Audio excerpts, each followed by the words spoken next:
You are sitting in a room with sunlight, real sunlight, coming through a real window. You can see trees. You can hear traffic outside. There is a cup of coffee on the table in front of you. The specific brand you used to buy before, the one from the corner shop near your apartment. Someone put it there for you. Someone knew. You are free. That is what they told you when they put you in the car. That is what the document said. The single document you were given, with no letterhead, no official seal, no signature, just a typed sentence. Your detention has ended. You have been free for 11 days. You have not slept for more than 90 minutes at a time. You flinch when a door closes in another room. You counted the ceiling tiles in this room when you first sat down. 47. You counted them again to check. 47. Wait, this is not a story about what they did to you. This is a story about what you brought back. You were not arrested. This is important. An arrest has procedures. An arrest has paperwork. An arrest creates a record that a lawyer can find, that a family can follow, that a court can eventually address. What happened to you had none of those things. You were detained. The distinction is not legal. It is architectural. Detention at this level exists in the space between laws, not above them, not below them, but in the gaps that legal frameworks leave when they were written for a world that did not anticipate this kind of infrastructure. There was a bag. There was a vehicle. There was a flight. You know it was a flight because of the pressure change and the hours of darkness and the temperature difference when the door opened. You did not know where you were going. Nobody told you why. Nobody told you anything. The last thing you remember from your previous life, the life before the bag, is that you were late for something. Something ordinary. Something so ordinary you cannot even remember what it was now. You have tried. You cannot remember what you were late for. That is the first thing the black site took from you. The room is 6 feet by 8 feet. You know this because you measured it with your body on the second day. Lying down, standing, arms extended. 6 feet by 8 feet. Concrete walls, concrete floor, a drain in one corner, a light in the ceiling that never turns off, a door with no handle on your side, no window, no clock, no sound from outside except, occasionally, lent footsteps that you learn to listen for the way you once listened for weather. On the first day, they took everything, not just your belongings, your name. The first person who spoke to you did not ask your name, did not use your name, referred to you only as a number, detainee 041. Not as a cruelty, as a system, as a deliberate architectural choice made by people who understood that identity is the first line of psychological defense and that removing it is not violence. It is preparation. You told yourself your name, out loud, in the silence of the room, 3 times, like something you were afraid of forgetting. By day 4, you were saying it 7 times. The interrogations were not what you expected. You had a framework for this. Everyone does. And built from films and news reports and the general cultural understanding of what interrogation looks like. A room, a table, questions, pressure. You expected to be asked things. They asked you almost nothing. What they did instead was manage your environment. Sleep, interrupted every 40 to 90 minutes by sound, light, cold, heat. In a rotation that was irregular enough that your body could never anticipate it and therefore could never fully rest. Not torture, not physical harm. Just the systematic removal of the one thing the human nervous system requires to maintain coherent thought. Time. Destroyed. The light never changed. Meals arrived at irregular intervals, sometimes twice in what felt like hours, sometimes not at all. for what felt like days. Your internal clock, which you had relied on for your entire life, became useless within the first week. Identity continuously eroded. Every interaction used the number. Every document used the number. If you gave your name, it was ignored. This is documented.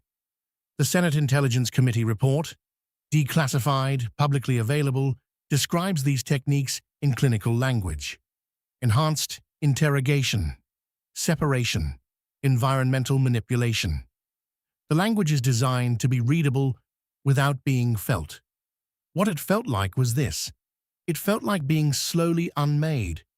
Before we go further, if you've made it here, you already know this story is different. Subscribe now so you don't miss what comes next. Every week we go inside the worlds most people only read about. The next video goes somewhere this one deliberately doesn't.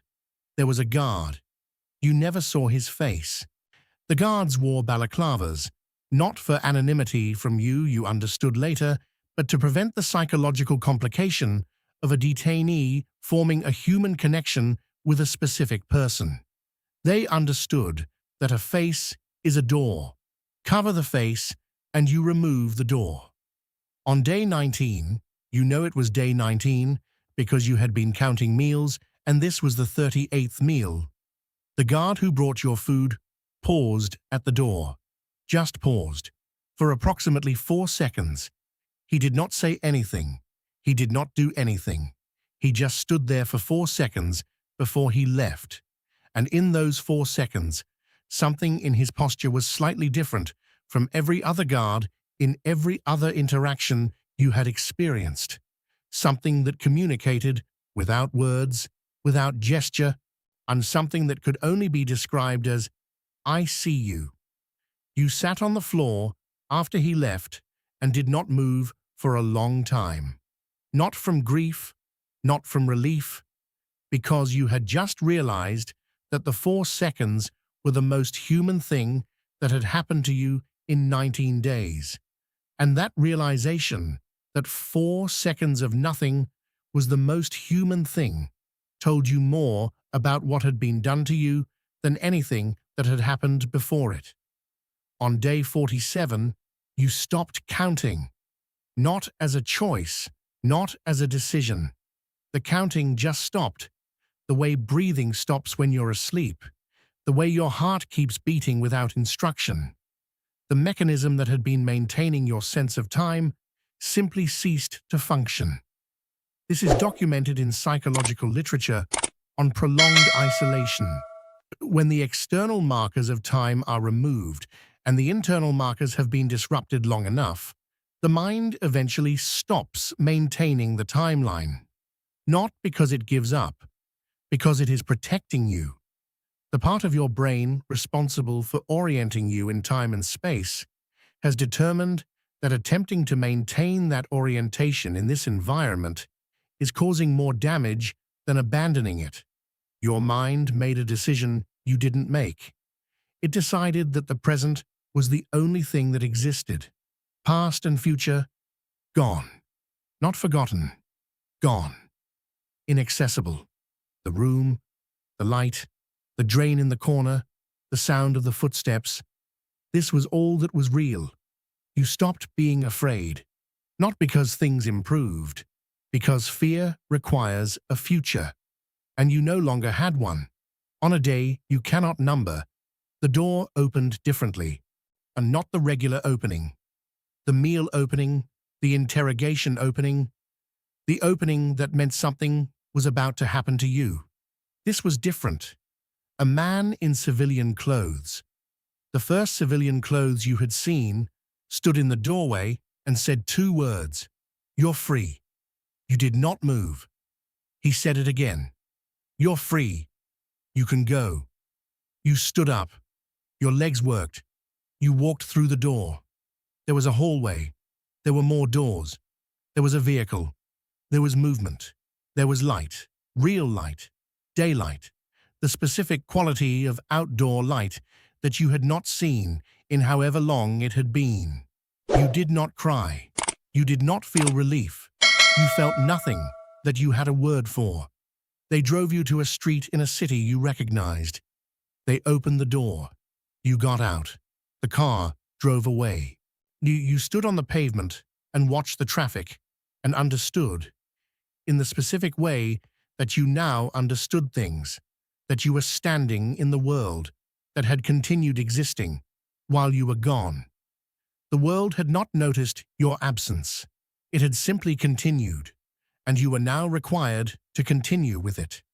11 days after the car dropped you on that street, you are sitting in a room with sunlight. You have counted the ceiling tiles. 47. You have checked the door. It has a handle on your side. You can open it anytime you want. You have checked this 4 times this morning. You have not been able to finish the coffee. The black site is over. The black site is not over. This is the thing that nobody tells you. The thing that the government document with no letterhead and no signature and the single typed sentence did not address. The techniques that were used on you were designed to be invisible from the outside. No marks, no evidence. Nothing that a court could examine or a doctor could photograph. What they left behind is also invisible. It lives in the counting, in the flinching, in the 90-minute sleep cycles, in the way you check the door handle, in the way you cannot be in a room without knowing where the exit is, in the way loud sounds require several seconds of processing before your nervous system accepts that you are not there anymore. The black site was a place. What they built inside you, that travels. That has no release date. Yes, if this video changed how you think about what happens in the spaces between laws, subscribe. Every week we go inside the worlds most people only know exist. We never sensationalize. We never flinch. The next video is already written. You should be there for it.